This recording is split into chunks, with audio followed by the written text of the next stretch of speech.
মুতার যুদ্ধে আমার রাসূল সাহাবাদের প্রেরণ করলেন, প্রত্যেকটি যুদ্ধে একজন সেনাপতি নিয়োগ দেন।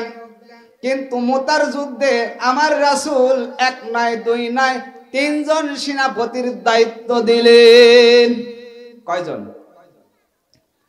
এরপর আমার রাসূল বললেন, এই তিনজন যখন সেনাপতির দায়িত্ব পালন করতে পারবে না, শাহাদত বরণ করবে, যুদ্ধের ময়দানে যুদ্ধ চলো অবস্থায় তোমরা আরেকজন সেনাপতি নিয়োগ দিবে, তার নেতৃত্বে তোমরা যুদ্ধ চালাবে, যুদ্ধ বন্ধ করা যাবে না।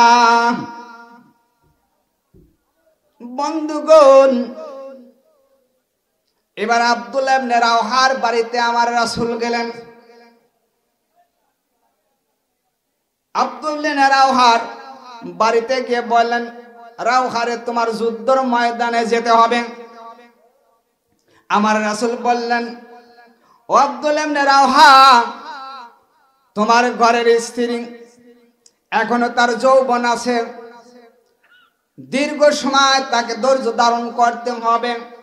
তোমার ছোট্ট বাচ্চা আছে, শিশু আছে।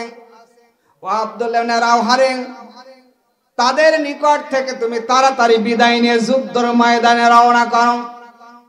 আমার রাসূল বলার পর আব্দুল্লাহ ইবনে রাওহা আর ঘরে যায় নাই। এবার রাওহা যুদ্ধের পোশাক পরলেন, যুদ্ধের সরঞ্জাম পরলেন, সব কিছু পরার পর এবার রাওহা ঘরের মধ্যে যায় না। এবার বলে, বিবি, ও প্রাণের বিবি রে, তোমাকে আমি এনেছিলাম, ঠিক মতন তোমার দায়িত্ব পালন করতে পারি নাই। ও প্রাণের বিবি, কোন সময় তোমার প্রয়োজন আমি মিটাইতে পারছি, সব কিছু দিতে পারি নাই। ও প্রাণের বিবি রে, আমার জীবনে যদি কোনো কিছুর অভাব থাকে তোমাকে দিতে পারি নাই এমন জিনিস, এর জন্য তুমি আমাকে কিয়ামতের মাঠে ঠেকাইবে না। ও প্রাণের বিবি, তুমি আমারে বিদায় দাও। এবার স্ত্রী, রাওহার স্ত্রী বুঝতে পারলেন, এবার রাওহা বিদায় নিয়ে চলে যাবেন। স্ত্রীটাকে, প্রাণের স্বামী, তুমি একটু ঘরের মধ্যে আসো, কিছু কথা আছে। এবার রাওহা চিন্তা করলেন, আমি যদি ঘরের মধ্যে যাই তাহলে আমি আমার সন্তানের মায়ে আবদ্ধ হয়ে যাব, স্ত্রীর মহব্বত আবদ্ধ হয়ে যাব। এই জন্য স্ত্রীকে বললেন, না না না, ঘরের মধ্যে যাওয়া যাবে না। কি কথা আছে তুমি বলো, এইখানে বলো। এবার স্ত্রী বলেন, প্রাণের স্বামী, তুমি যেই যুদ্ধের ময়দানে যাচ্ছ, আমি একটু গ্রাণ পাচ্ছি যেখানে আল্লাহর রাসূল কথা বলেছেন, আমার বাড়ি এসেছেন এবং তিনজন সেনাপতির দায়িত্ব দিয়েছেন। এই যুদ্ধে প্রাণের স্বামী আপনি ফিরবেন না, ফিরবেন না।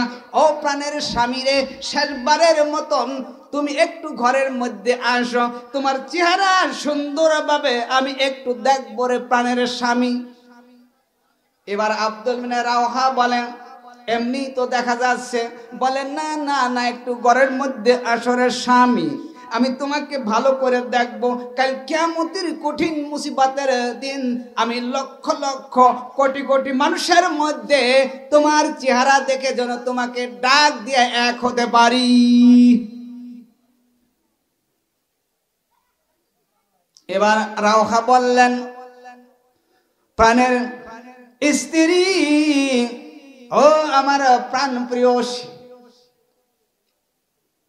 যদি তুমি এত সন্দেহ করো আমাকে চেনার জন্য, দুনিয়ায় আমাকে দেখবে, হাসরের মাঠে কষ্ট করে খুঁজে খুঁজে বের করবে, এর চাইতে আসমানের মালিক, জমিনের মালিক, তোমার আল্লাহ, আমার আল্লাহ, কিয়ামতের দিন লক্ষ লক্ষ কোটি কোটি মানুষের মধ্য থেকে যদি আমার আল্লাহ তোমার আমার মধ্যে যদি পরিচয় করা দেন, তোমাকে নিয়ে যদি আমার সামনে স্বয়ং আল্লাহ পরিচয় করা দেন, এইটাই ভালো হবে না ঘরের মধ্যে দেখা ভালো হবে?